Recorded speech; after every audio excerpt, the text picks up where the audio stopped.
This is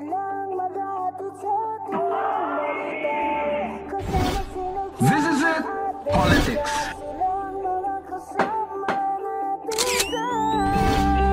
Latest dihis ng showbiz. Ako na, Dira!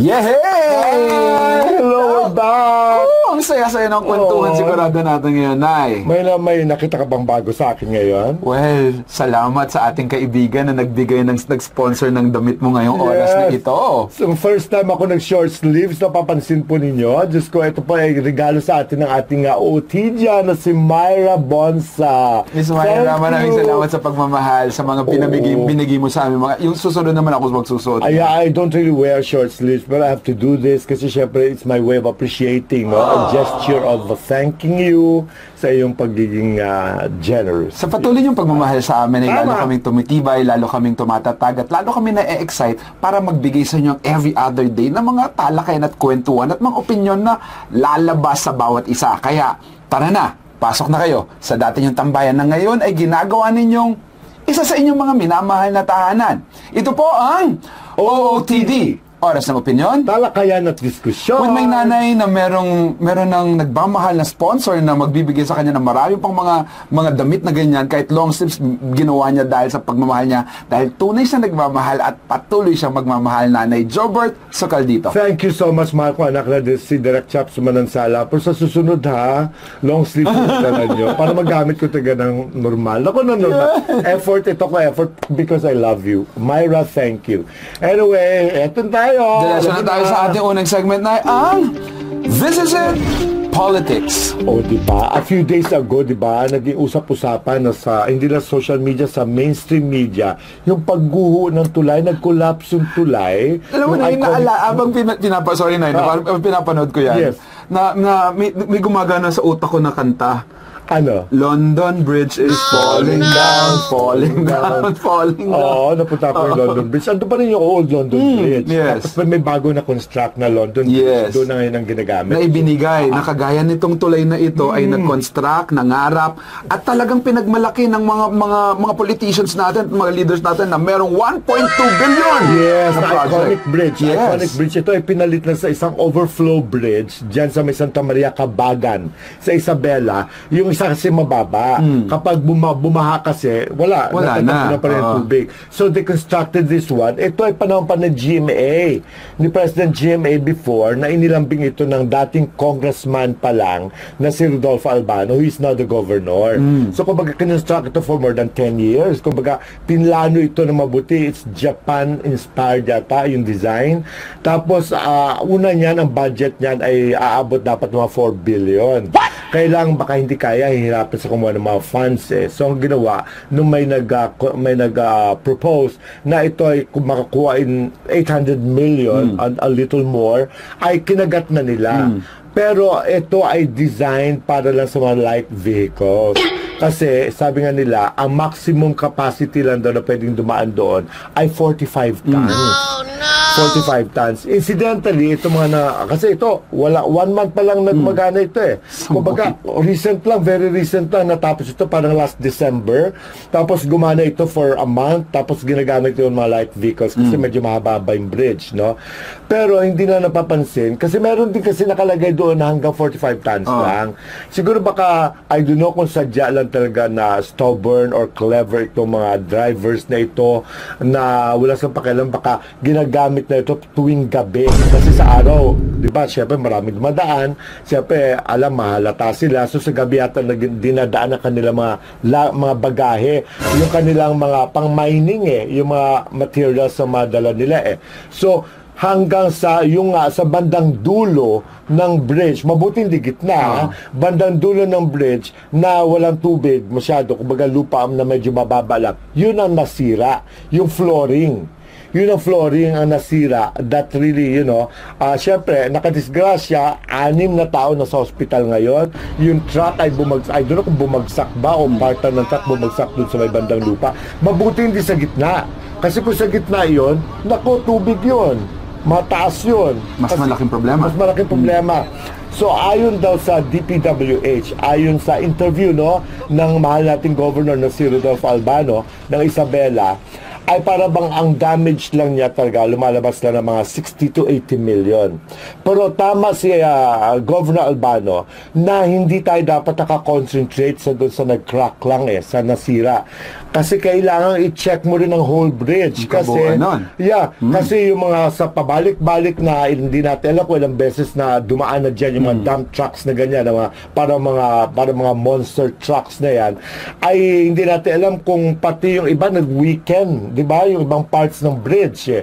Tama yon. So ngayon di pa rin siya magturo. Hindi siya makapagturo kung sino dapat sisihin dito because, kumbaga, hindi naman sa kinu-question ang corruption, di ba? Kasi normally DPWH project ito At yung iba nga tinuturo si Mark Villar kasi kinukonstruct ito ng panahon ni Duterte. In fairness naman kay former DPWH Secretary Mark Villar, nasimulan ito even before his term.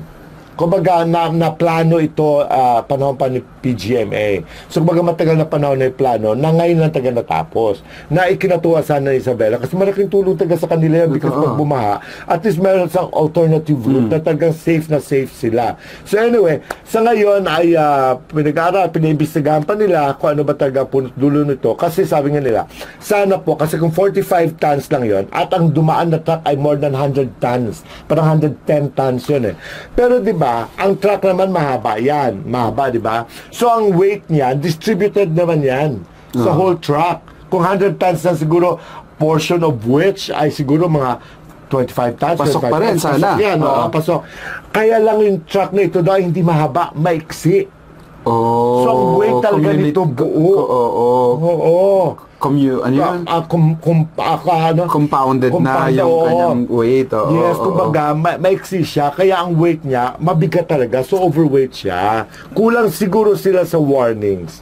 Or talagang matigas ang ulo ng drivers na ito. Ay, may katigasan talagang ulo ng mga Pilipino. Madalas na palagi natin sinisisi sa mga politicians at mga leaders natin yung kapalpakan. Pero ang totoo, kasama rin tayo doon sa problema ngayon. Actually. Ako, gusto ko tignan on that point of view, na actually hindi mo dapat isisi gobyerno ito because una, talagang ginawa nila ng paraan para magkaroon ng mga access, para sa tao, para pag-aanin yung transportation sa area na yun because pag bumaha talaga, because yun naman ang Isabela, isa yun sa mga dating catch basins ng ng bansa natin, pa konting ulan lang, konting bagyo lang, tagang lunod yan.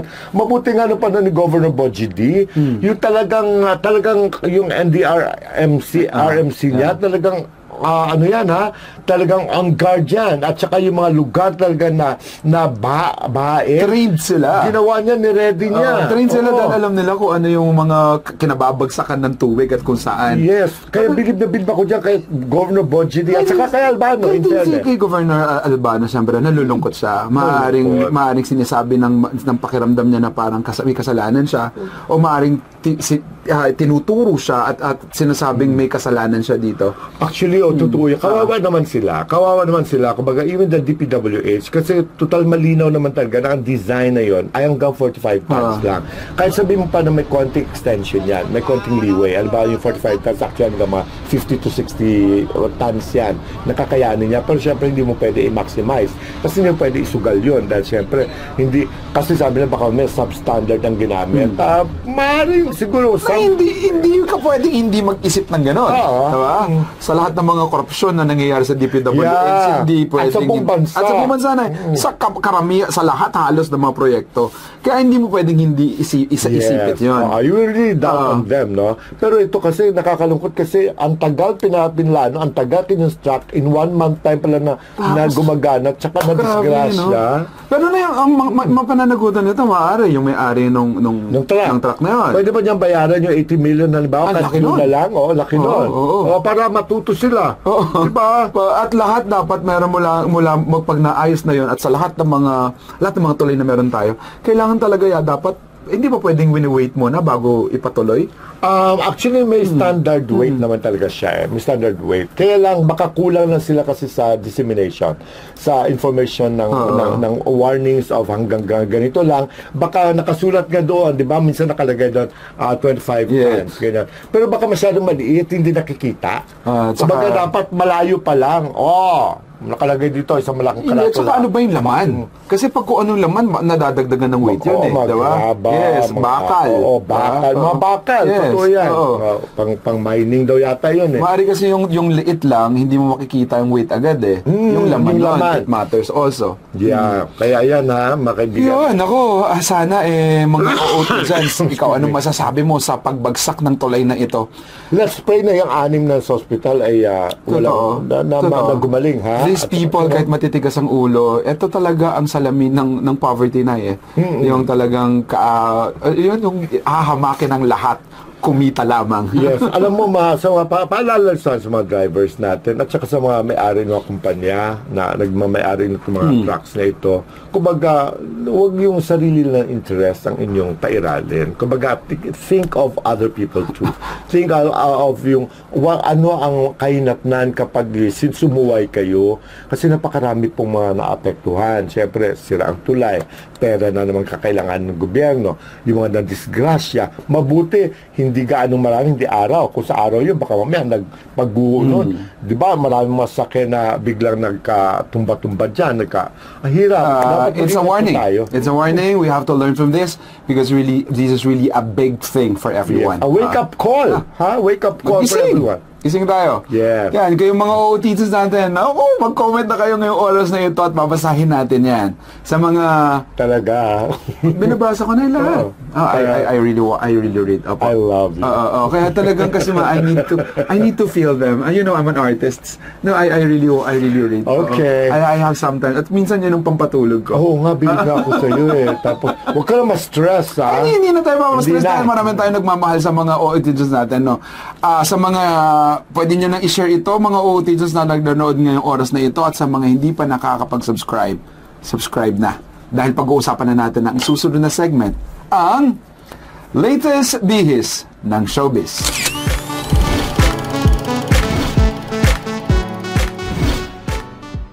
May kontrobersya na naman si Queen P. Oo nga, alam mo sila ni Heart Evangelista at saka si Pia Wurtzbach talaga ay hindi pahuli sa sa intrigahan. Inihintay ng mga bashers na magkamali sila o may gagawin silang pwedeng sabihan at pwedeng punain. Oo nga, no? Ano ba talaga problema ng dalawang ito? Lalo, eto nga kay Queen Pia. Eto, napanood ko yung video nga, di ba, sa isang event sa Milan, Italy. Yes. Na kung saan ay... na-interview siya. Na-interview siya. Pinagmamalaki niya yung tungkol sa mga produkto, no? Fendi at saka iba pang brands, no? That she patronizes. Ngayon, syempre, alam mo naman, ang Filipino, di ba si Pia is Pinoy. Kumbaga, she speaks English, she has good grammar. Pero may mga pagkakataon, syempre, kakamali ka rin. At ang accent niya is very thick na Pinoy. Tayo mga Pinoy na, kanya-kanya yung development ng dila natin, ng accent natin. Na? Kasi minsan nga pinagkukumpara pa sila ni Catriona Gray as far as English speaking is concerned. No? Ngayon si Catriona Gray kasi ay laki Australia, born and raised ba siya in Australia? Basta doon siya lumaki. Kaya first language niya is English. Tapos si Pia naman, but she can speak Tagalog. Yes. Kasi si Pia kasi if it's more of Tagalog, who can speak little English or tamang English. Pero dito kasi, di ba, yung siyempre pag use ng grammar, yung mga very bigger, para bang pwede naman much bigger. But siyempre, wala or bigger. Pero nag-pause she was about to say something very tas bigger. Ano siya. Kumbaga, pinagsama na, tapos nakapag-bullseye yung mga bashers. Eto, ginagamit nila ngayon sa... against her. Para bang, kumbaga, tigilan na kasing ka-English, ano naman gagawin niya? Hindi mo makakaintindi sa kanya ang interviewer niya kapag nagtagalog siya. At ako na palagi ito sinasabi, kapag English ang tanong, English ang sagot. Kapag Tagalog ang tanong, Tagalog ang sagot. At most likely, yung nag-interview sa kanya doon sa Milan ay English speaking, kaya English ang sagot niya. Hindi nga siya, yung command niya is fine, no? Hindi man talaga super ganun kahusay, no? Pero pwede na nakakapag-communicate. Ang tanong lang dito kasi marami sa mga fans ang nagagalit, nairita, kung bakit ipinagpipilitan doon yung sarili niya na maging model. Kumbaga, hindi pa ba siya kontento na Miss Universe na siya?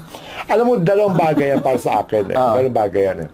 Pag Miss Universe ka, you are considered the most beautiful lady, the most beautiful woman of the land, of the whole universe that particular year. That's the biggest title ever. Kumbaga, sana tulad nila Gloria Diaz, nag-artista siya kasi kinukuha siya, hindi siya nag-apply. Kumbaga, halimbawa sa kanya, mga commercials, pwede siya mag-commercial model, pwede siyang kunin ng produkto or endorse ng bangko, or endorse ng ganitong damit. Pero para to really push yourself hard, para maging fashion model, para bang, hey, ibang laban sa abroad. Ibang laban sa abroad. Naalala ko sabi ni Melanie Marquez during that time when she was New York face of the 80s. She joined Supermodel. Yung Supermodels that time, alam mo ba na papayatan, kabataan. Alam bang sabi ni Melanie, she was what? When you're 25 na, that time ha? 25 na, bibira lang kasi lumalagpas, crossover na kapag 30 plus ka na, model ka pa, sikat ka pa rin para mga Naomi Campbell, mga Claudia Schiffer, mga ganyan. Pero siya kasi, sabi niya, ang kalaban niya 15 anyos. Pabata ng pabata. Alam mo yung tatalo sa inyo yung mga kabataan. Kumbaga si Pia, kumbaga, alam naman natin, hindi lahat sa pag-international runway, karamihan sa mga models, di ba? Mga flat-chested dyan. Yes. Si Pia is voluptuous. Bibihira ka sa models na ang laki ng bube na sumisikat sa abroad. Tama na yung Miss Universe ka. How would you like to be remembered one day? Sabi nga na sa epitaph mo, ano ba pag natsigok ka? Anong gusto mo nakalagay doon? Miss Universe 2015 or fashion model? Milan, Italy, 20-something. Alam mo yung gano'n? Ako naman na minsan kapag wala ka nang ginagawa at sanay kang busy ka at may mga kinukuha ka naman, pumapayag naman na kuhanin ka maging model para bakit hindi? Pero tama naman yung punto mo naman na ano ka ba talaga the Miss Universe o modelo ngayon ng mga fashion sa Italy, mga fashion show sa Italy. But ako gusto ko pa rin kasi siya nakikita. I like her. Gusto ko pa rin na may trabaho siya. Meron na tayo nababalitaan sa kanya. Kasi Pia Wurtzbach ang nagbigay uli ng pag-asa at pakiramdam sa maraming modelong meron tayo ngayon na para sa Miss Universe. Mula nang siyang nanalo na ay umangat ang mga kalidad ng mga sumasali sa Miss Universe Philippines dahil sa kung anong binigay ni Miss Pia Wurtzbach. Tama rin naman, pero she should know her limits. She should know when to stop. Yes. Kumbaga, kapag kinukuha ka for a special participation, get paid for it, go. Hindi yung parang ang dating kasi sa atin ngayon, she's competing with other models, competing with Heart Evangelista, pabonggahan sila. Si Heart Evangelista has nothing to do. Kasi she's already, bata pang maarte na yan. Bata na model na yan. Kumbaga, pwede siyang wala siyang dapat, kumbaga, she has nothing to prove. She has nothing to prove. She has a lot to offer. Kasi si Pia naman kasi, ay, nakasta ka na, you have an image to protect. May pinakita na siya, nakilala na siya. Kilala ka na. Mga unless ka tama ka, kapag may kumuha sa'yo, you're paid to do it. Just why not? Like hosting, like modeling. Pero yung parang gusto mo talaga maging part ng Victoria's Secrets, parang ganyan, pa maging part ng isang group na parang nakila as models, as a model, kumbaga, tama na. Kumbaga, you have a very beautiful title. Miss Universe ka na. At saka queenty ka. Queen ka. Ka namin. Huwag ngayaan mo na para hindi ka mabasa. Kakapagod na magbasa ng basyo. Nakakaawa ka na. Dahil, sayang. Diyos ko, hayaan mo, alug-alugin mo ng bubay mo pag ano. Oo, dito sana, malamang meron kariling opinion dyan. And we would love to hear that. At pwede mo sabihin yan. Okay, let's move to the next chapter. Here is a foreigner who became Filipino at heart. Yes. Diba ang ating love na Korean girl, ang ating mahal na si Miss Sandara Park. Si Sandara Park na nakilala sa Star Circle Quest. Na kung saan ay nagkaroon siya ng ka-love team itong nanalo. Si Hiro Angeles. Na sobrang, sino ba yung nanalo? Si Hiro. Na sobrang sumikat ang kanilang love team. Minahal ang kanilang love team. Kahit anong gawin nila talagang kumikita. Yes. At sumikat talaga si Dara, in fairness. At nung umalis at nagka-problema si Hiro. Yes, nung umalis siya rito at bumalik siya sa Korea, sumikat din siya lalo doon because there's a girl pop. Ayan. At nung umalis si Hiro Angeles sa ABS-CBN, nagka-problema sila, nagka-problema rin ang kanilang love team. Yes. Lumamlam ang karir, naging boyfriend niya si Joseph Bitangkul. Oo, si yes. Joseph. Aksidente yun, di No, ba? no, parang hindi na, no? So she decided to go to Korea. To go back. Bumalik siya ng Korea, tapos kumbaga, and incidentally, surprisingly, she made it there, ha? She Naka-align started talaga yung career. star sa kanya. Naka-align, Sa pagiging sikat at pagdingning ng kanyang bituin. Alam mo, N21. N21, yung Yes. grupo kung saan sa N21. girl group. Yes. Girl group na ang dala niyang pangalan ay Dara.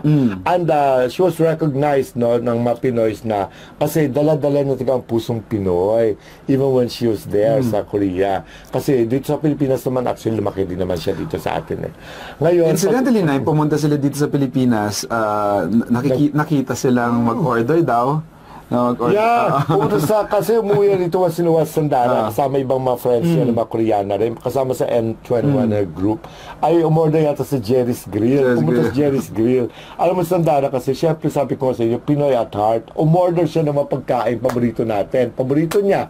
Di ba, mga Hindi Pinoy na tumitingin sa menu. Alam niya kaagad. Alam na niya kaagad. Yung order niya, mga sisig na no At egg. tuwa yung mga servers na Yeah. Pero wow, itong Sandara Park, Pinoy na Pinoy pa rin. Mga liempo, pinakbet, group, sinigang, dami niya in-order na alam niya in her mind, ha? Hindi siya tumitingin sa menu. Nasa-shock yung kasama niya. How does she know everything? Siyempre nga dito yan tumira. Tagal niya rito. At saka kumakain talaga siya ng mga Filipino foods. At saka, alam mo, nakasabay ko na kumain sa Sandara Park. Ang sarap ng pag-uli habang kumakain yun. Dama-dama mo tayo. At saka sincere, no? Sincere. Tsaka mabait na bata. I love her. Ang ganda na ugali. Kaya hindi mo masisi mga Pilipino na mga Pinoy na patuloy na tumatangkilik at nagmamahal na parang proud na proud sila na parang Pinoy siya na nakapunta sa Korea at sumikat sa Korea. Actually, mas matagal pa nga yata siya tigil Dito. Oo. At saka minahal talaga siya yung krung-krung na salita. Sa kanya Tsaka she doesn't get offended when you call her kung dudugtungan pa niya. Ano mo yung ganda? Nakakatuwa And so the fact na ang dami mga Pinoy fan na mga Koreano, ano tawag sa kanila eh? K-pop, yan, no? Mga henerasyon ngayon na minahal ang mga Korean, lalo yung mga Korean novela, no? Pero ito, si Sandara Park na isang Koreano pero Filipino by heart. Hindi natatawa lang ako sa kanya. Sa dami ng order, siguro mga 10 yata na pagkain ng mga Pinoy. Tapos sa dulo, 2 San Miguel. Talagang, uminom siya na San Miguel. Di ba nagkasama nga tayo sa may music box. Hindi ba siya doon. Nakita mo siya doon sa gitna ng modern San Miguel. Uminom siya sa San Miguel. Kumbaga, nakakatuwa sa Sandara Park. Kumbaga, napakatutong tao. Nahulog sa Sandara Park. Diyos. Dara, maraming salamat sa pagmamahal mo at sa pagiging, maka-Pinoy at maka-Pilipino, no? Kahit Koreano ka, alam namin na minahal mo ang kultura at ang kung anong meron dito sa Pilipinas. Yes. You take care. We love you. Yon. Next naman natin, ang dating Hank kasama sa... Sino ba yung mga Hank actor na eh? Piolo Pascual, Jericho Rosales, Dieter Ocampo, si Amir, si Carlos Agassi, si Bernard Palangka. Si Carlos Agassi, isa sa mga members. Alam na alam ni Pangkoy na yun. Oo, kasi alam mo naman yan. Sino kaya ang paborito niya doon? No? Ako, paborito ko doon si Bernard Palangka kasi love na love ko yun. Tapos ito, si Carlos Agassi was one of the active members yan. Active member yan ng at sumikat. Before. Talagang pinahalagahan ng kanyang kasikatan ng ABS-CBN ng mga panahon na yon. Oo, pero nakakalungkot din as time went by, alam mo, ang buhay realistically parang gulong. Parang may parang napaka-ungrateful at times eh. Kasi, siyempre, naalala ni Carlos Agassi, he was asked, tinanong naman siya. Panoorin natin, Tanay. Panoorin natin. Hi Carlos, nakikita pa ba kayo ng mga dati mong kagrupo na The Hunks?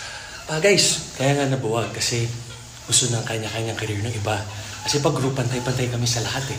Sa exposure, sa TF, sa career. So para makangat yung iba, parang nabuwag, gano'n na nga yung nangyari. And then wala na talaga. Kahit napilayan ako, wala nag-check sa akin. Pero hindi masama yun, okay lang, gano'n talaga ang buhay. Naalala ko nga, nasa States ako, may magko-concert, babayaran raw nila ako para mag-kiss. Sabi ko, hindi. Brother kita, kuya ko kayo lahat, ako pinakabata. Tara, walang bayad. I'll do it for you, my bro. So ginawa ko. Tapos ito na, nung gumawa ko ng BLP, marami akong minessage para lumabas sa music video. Scene. Tapos nakita-kita kami yung birthday ni Mr. N. Siyempre, showbiz, hi guys! Binati pa nila ako lahat. Siya unang bumati. Sabi ni Sharita, ibang-iba talaga sa showbiz tsaka real life. Ganun talaga ang buhay, guys. Pero hindi masama yun. Ganun talaga eh. That's life. Di ba? Kung baga magkakakompetensya kami, ayaw nila makabalik ako. So tama kayo, mali ako. Walang hatred, just love. I'm not sure.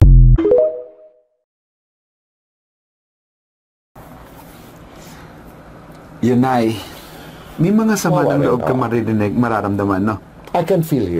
I can feel him. At totoo nangyayari yan. Sabi niya, love, love lang. Pero the fact na sinabi mo at namutawi sa bibig mo, ibig sabihin, nasaktan ka at gusto mong marinig at mapapunta sa kanila na nasaktan ka. Disappoint siya. Frustrate siya. Pero at least, alam nila, di ba, that you're okay.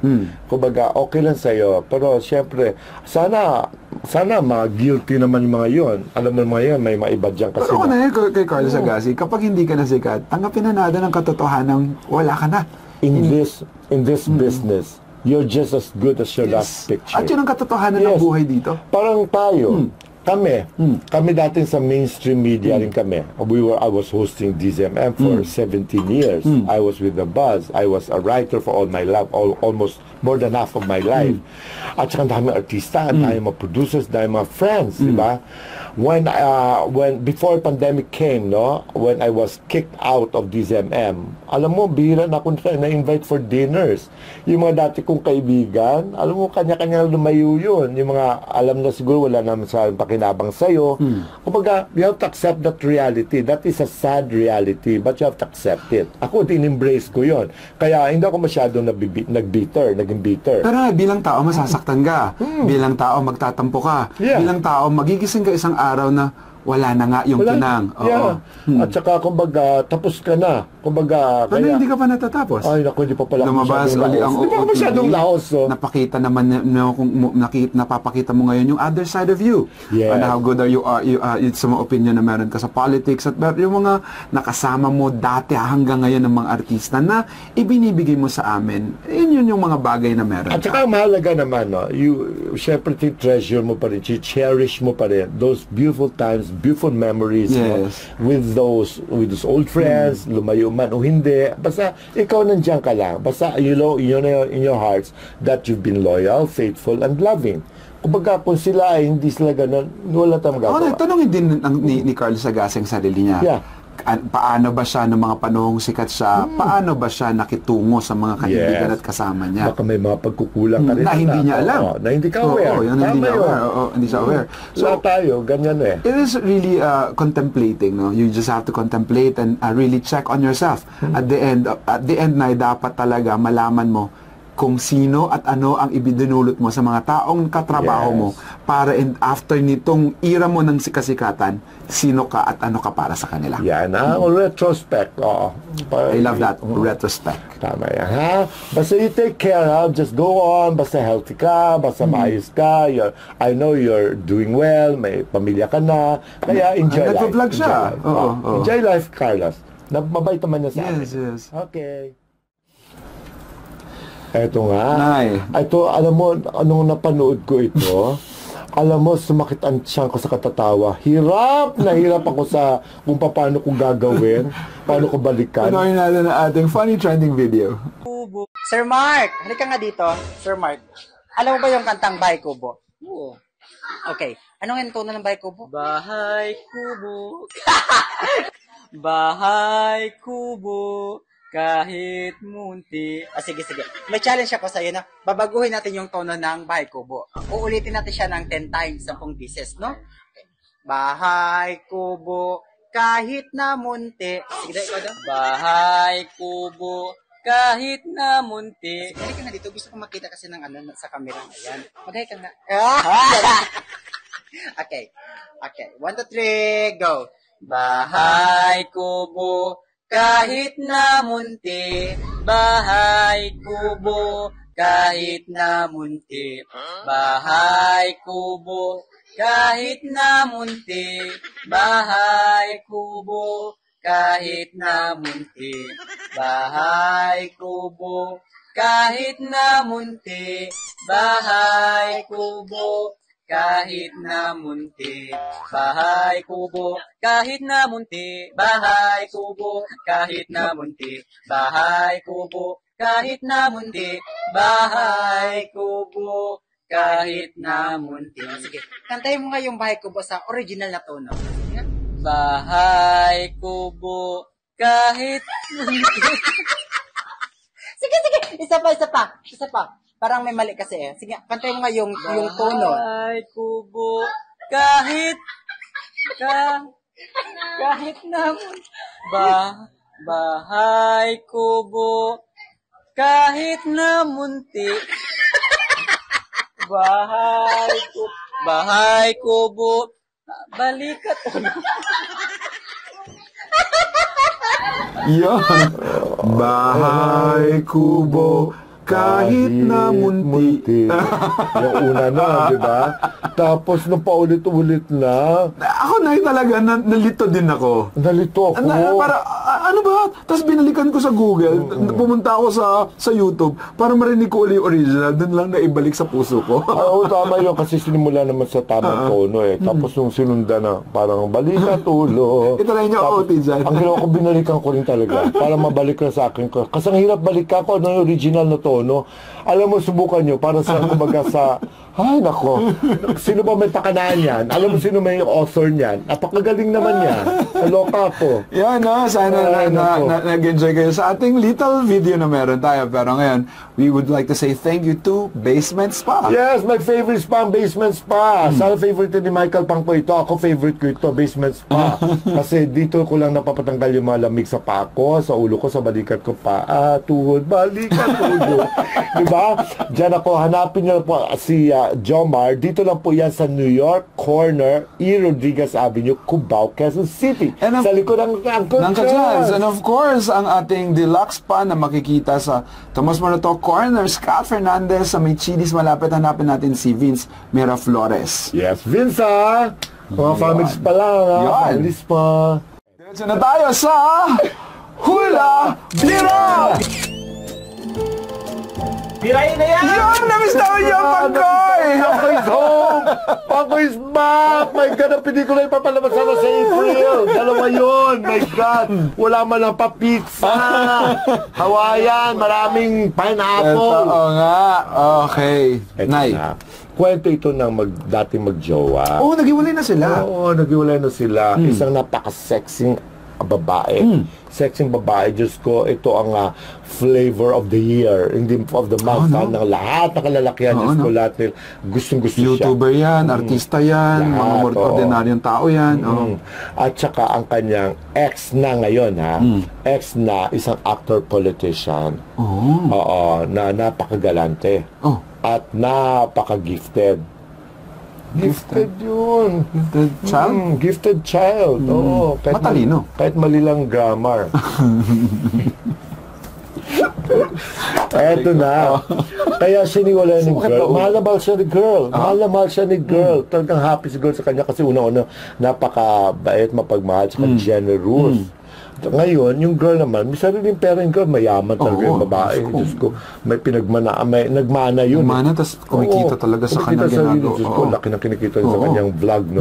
Sa vlog, no? Ngayon, kaya hiniwala yan kasi napakababaero. Hindi kontento kung gaano siya ka-sexy. Ibang tao sabi na, naku, pag naging jowa ko, yun ako forever, hindi na ako magjojowa ng iba.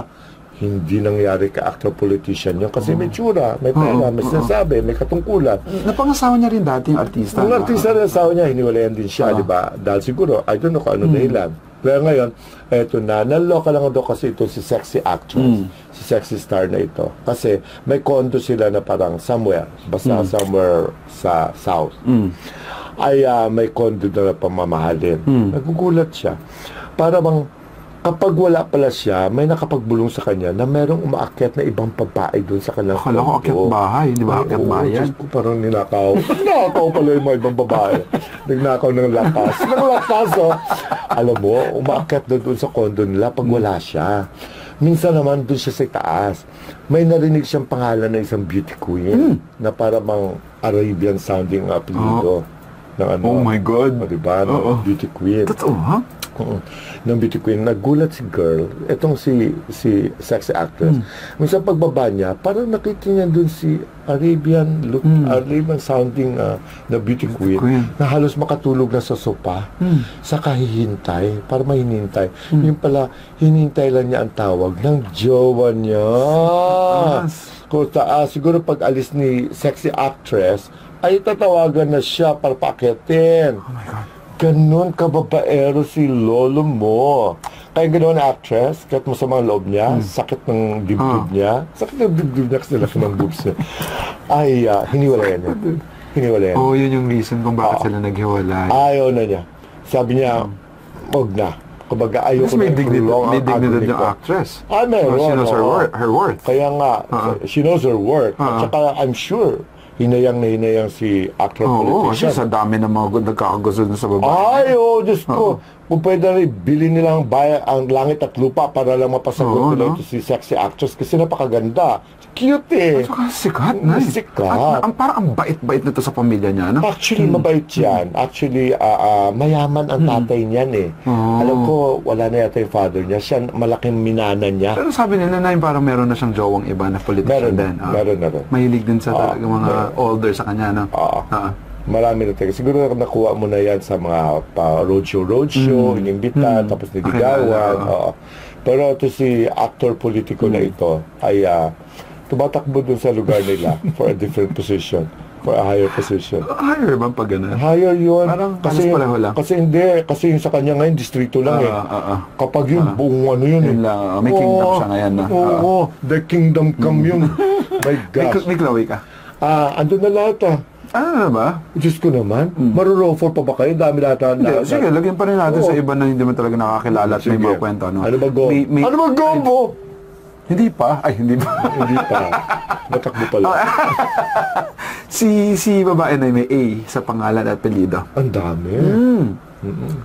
84,000. Tsaka ang biwaw niya, 12. Ay, nako. Ang Si politician. Dax. So may D. Dax Martin. May D. Ha? May D. Oo. Diyos ko. Okay. Sana, nakuha nyo. Ang dami rin yung D. Sana hindi na kayo rover ngayon, ha?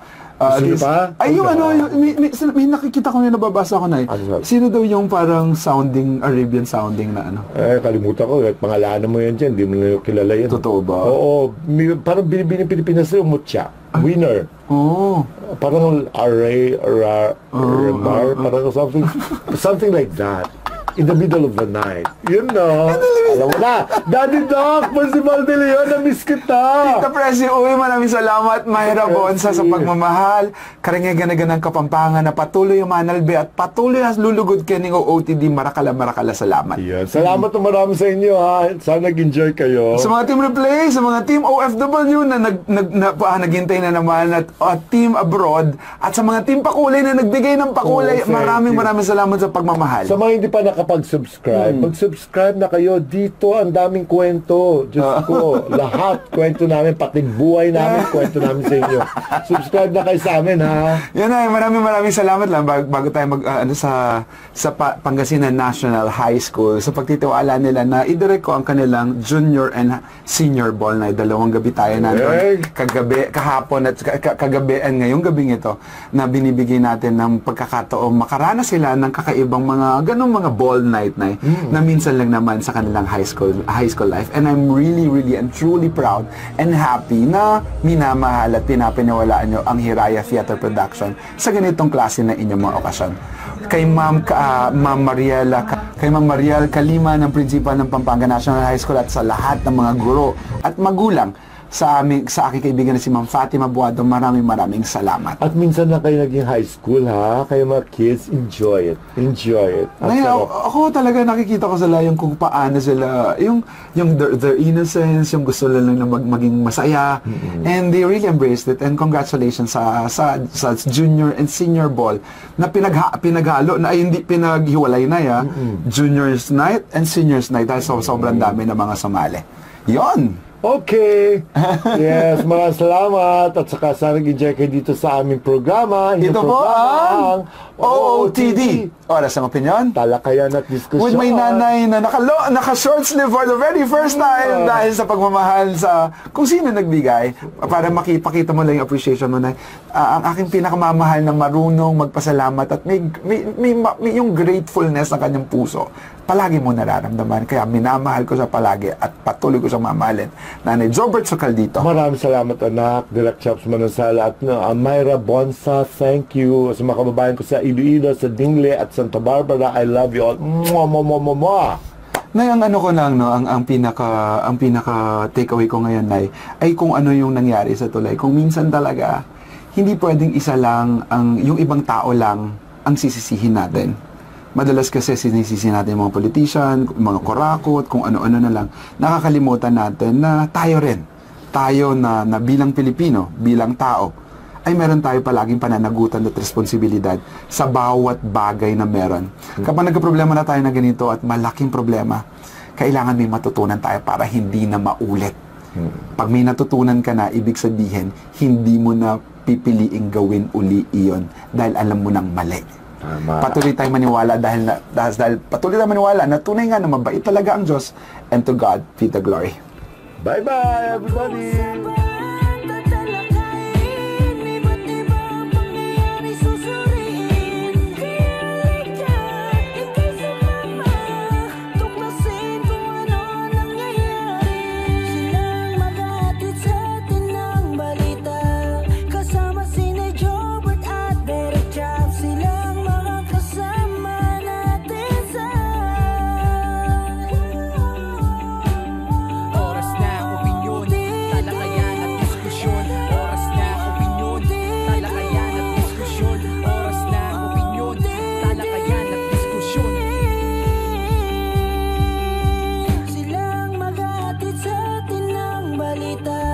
Kasama si Jobert at Derek Chap sila